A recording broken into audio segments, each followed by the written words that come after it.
Assalamualaikum, nama aku Azim. Aku asal daripada Pemas Jaya, Johor Bahru. Aku owner kepada Roots Rock Cafe. So, kenapa aku mulakan bisnes ni?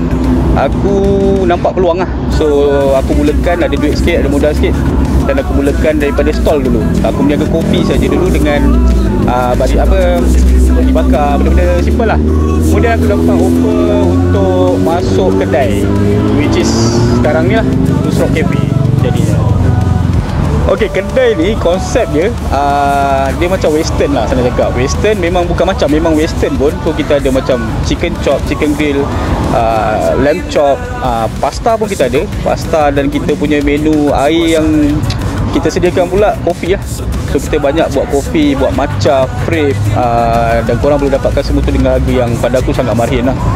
So apa yang ada dekat Laut Setulang ni, kalau korang dapat datang sini dan lihat sendiri keadaan kat sini, kita boleh nampak Singapura. Lepas tu kita ada juga pemandangan orang-orang yang tengah enjoy main jet ski.